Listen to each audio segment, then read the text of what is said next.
पाकिस्तान हर angle से दिखा रहा है अपनी एयर डिफेंस वाली खतरनाक मिसाइल बाबर 373। रेंज 200 किलोमीटर से भी ज्यादा। Range 200 kilometre. ये ईरान का वो एयर डिफेंस सिस्टम है जो उसने अमेरिका की सख्त पाबंदियों के बाद तब खुद तैयार किया जब रूस से S-300 एयर डिफेंस सिस्टम की सप्लाई रुक गई। बाबर 373 का टारगेट मिसाइल भी हैं, फाइटर जेट भी हैं, ड्रोन भी हैं और ईरान का हर वो दुश्मन जो उसके परमाणु ठिकानों को टारगेट बनाने की प्लानिंग कर चुका है, चाहे फिर उसमें स्टील्थ विमानों का इस्तेमाल हो या फिर बैलिस्टिक मिसाइल। ये ईरान का जुल्फिकार युद्धाभ्यास है जिसमें जंग की रिहर्सल कर ली गई। ईरान बताना चाहता है कि उस पर अटैक करने वाली कोई प्लानिंग कामयाब नहीं होगी। आखिर क्यों कहा जा रहा है कि अगले 24 घंटे ईरान के लिए बहुत खतरे वाले हो सकते हैं? क्यों ईरान के परमाणु ठिकानों पर इजराइल और अमेरिका की नजर टेढ़ी हो गई है? इजराइल, अमेरिका और यूरोप, यहां की मीडिया रिपोर्ट बता रही हैं कि ईरान पर अटैक की तैयारी पूरी हो चुकी है।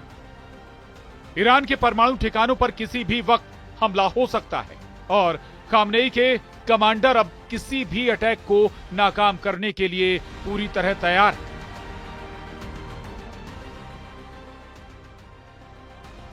वहीं इजराइल के प्रधानमंत्री बेंजामिन नेतन्याहू ने कहा है, कोई शक नहीं कि इजराइल पर सबसे बड़ा खतरा ईरान और उसकी परमाणु महत्वाकांक्षाएं हैं। ईरान की धुरी को हमने तबाह कर दिया है, लेकिन हमें इस बड़े खतरे का ध्यान रखना होगा।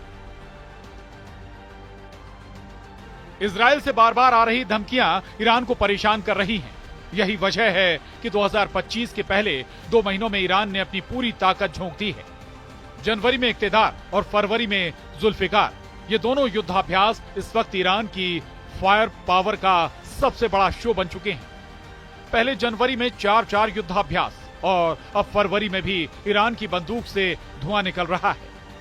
जनवरी और फरवरी में ईरान की डिफेंस वाली तैयारी बहुत आक्रामक नजर आ रही है। ईरान में रूस के विदेश मंत्री का आना भी बड़ा सिग्नल दे रहा है। यह सिग्नल इमरजेंसी का है। तनाव तेहरान से मॉस्को तक महसूस किया जा रहा है और रूस को भी पता है कि यूक्रेन में युद्ध खत्म करने के बाद अमेरिका का ध्यान अब एक नए वॉर जोन पर हो सकता है।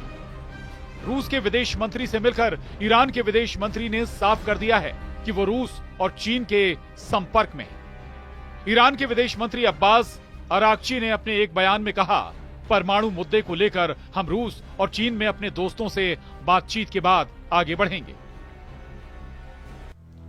रूस के विदेश मंत्री सरगेई लावरोव जब ईरान के राष्ट्रपति मसूद पेजेश्कियान से मुलाकात कर रहे थे, तब रेगिस्तान में ईरान के एयर डिफेंस सिस्टम लगातार एक्टिव रहे।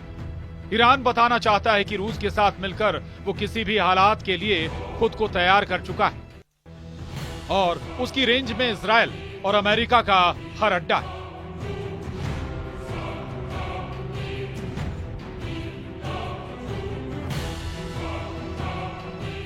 रूस के विदेश मंत्री का ईरान के राष्ट्रपति से मिलना ये बता रहा है कि ईरान में पैनिक लेवल हद पार कर रहा है। इस वक्त ईरान में अमेरिका और इजराइल के हमले का खतरा बहुत ज्यादा है।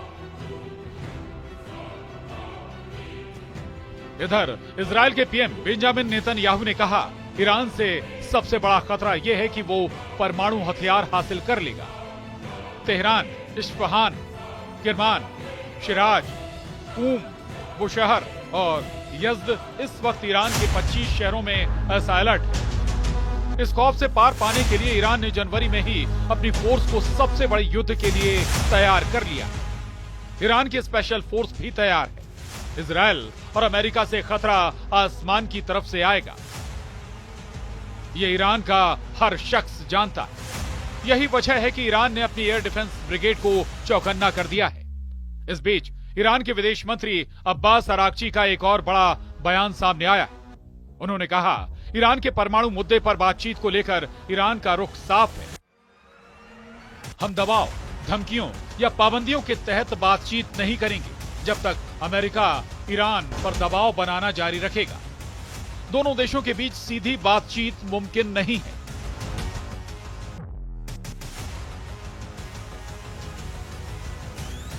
ईरान की मिसाइल दिन में भी फायर की जा रही है और रात में भी उन्हें टेस्ट कर लिया गया। 200 किलोमीटर रेंज वाली बाबर 373 एयर डिफेंस सिस्टम को दिखाकर ईरान ने बता दिया है कि वो लंबी दूरी तक दुश्मन का पीछा करेगा और उसे मार गिराएगा, फिर चाहे वो कोई स्टेल्थ विमान ही क्यों ना। ईरान बार बार अपनी एयर डिफेंस वाली ताकत दिखा रहा है। फरवरी से पहले जनवरी में ईरान ने कैसे हर मिसाइल को आजमाया है वो देखकर इजराइल चौंक जाएगा। फरवरी में किसी भी हमले के लिए ईरान ने खुद को पूरी तरह तैयार कर लिया है ताकि वो अमेरिका और इजराइल के गुस्से का सामना कर सके। युद्धाभ्यास नंबर 1, युद्धाभ्यास नंबर 2, युद्धाभ्यास नंबर 3 और युद्धाभ्यास नंबर 4। आग बहुत ज्यादा, अंगारे ऐसे जो एक नहीं, दो नहीं, कई वॉर जोन बनाकर बहुत से देशों को जला सकते हैं। ईरान ने जनवरी के महीने में 4 युद्धाभ्यास करके ईरान ने अपनी ताकत दिखाई। सवाल है क्या फरवरी के आखिरी दिनों में या फिर अगले 24 घंटों के अंदर ईरान पर हमला होने वाला है? क्या फरवरी 2025 में शुरू होने वाला है इजराइल और ईरान का सबसे बड़ा युद्ध? ईरान ने जनवरी 2025 में ही इतने हथियार जमा कर लिए हैं कि एक बड़े युद्ध को लॉन्च करने वाला हमला किया जा सकता है। ईरान के ड्रोन बेस के इस वीडियो ने इजराइल से लेकर अमेरिका तक हड़कंप मचा दिया है। ईरान क्यों इतना आक्रामक है? गाजा में सीज फायर और सीरिया में जुलानी के कब्जे ने पश्चिम एशिया के अंदर एक महीने में ऐसा क्या बदल दिया है कि ईरान को लग रहा है कि अब उसे एक नए वॉर जोन के लिए तैयार रहना होगा। ईरान को सबसे बड़ा खतरा अपने परमाणु अड्डों को लेकर है। ईरान को खतरा उसकी सबसे बड़ी ताकत मिसाइल बेस को लेकर है। ईरान को खतरा उसकी सबसे बड़ी फोर्स रेवोल्यूशनरी गार्ड्स को लेकर है। ईरान को खतरा उसके तेल के ठिकानों को लेकर भी है जिस पर इजराइल की नजर गड़ी हुई है। ये चारों ताकत इस वक्त अमेरिका और इजराइल के टारगेट पर है। ईरान के आसपास अरब सागर में इस वक्त अमेरिका की समुद्री बेड़े एक्टिव है। रात भर उड़ान भरी जा रही है। फाइटर जेट, टोही विमान सभी एयरक्राफ्ट करियर से टेक ऑफ कर रहे हैं।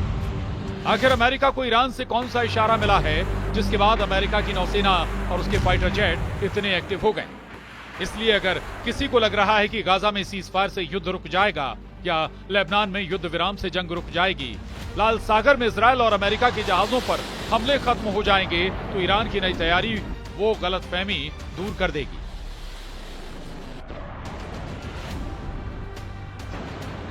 नए वॉर जोन के 3 सिग्नल।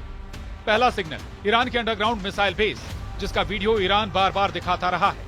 यह इजराइल और अमेरिका का सबसे बड़ा खौफ है। दूसरा सिग्नल, ईरान की नौसेना का अंडरग्राउंड मिसाइल बूट टनल जो अमेरिका के वॉरशिप को डुबोने के लिए तैयार की गई है। तीसरा सिग्नल है ईरान का ड्रोन अड्डा जिसमें 1000 से भी ज्यादा नए ड्रोन बनाकर इजराइल और अमेरिका को ललकारा गया है। और इसको लेकर ईरान के विदेश मंत्रालय से एक बयान जारी किया गया है जिसमें कहा गया है दूसरे देशों को धमकाना संयुक्त राष्ट्र चार्टर और अंतर्राष्ट्रीय कानून का स्पष्ट उल्लंघन है। जब ये ईरान जैसे देश के खिलाफ किया जाता है तो यही कहेंगे कि वो कुछ नहीं कर सकते। ईरान ने युद्धाभ्यास में अपने एयर डिफेंस सिस्टम भी आजमा लिए हैं। ईरान आगे क्या करने जा रहा है? क्या डोनाल्ड ट्रंप बड़ा फैसला ले चुके हैं या फिर लेने वाले हैं?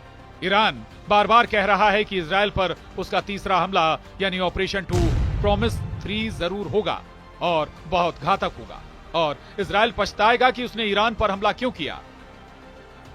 इसलिए पूरे पश्चिम एशिया के लिए सिर्फ फरवरी 2025 का महीना ही नहीं बल्कि अगले 24 घंटे भी बहुत ज्यादा अहम है। Bureau report, news 18।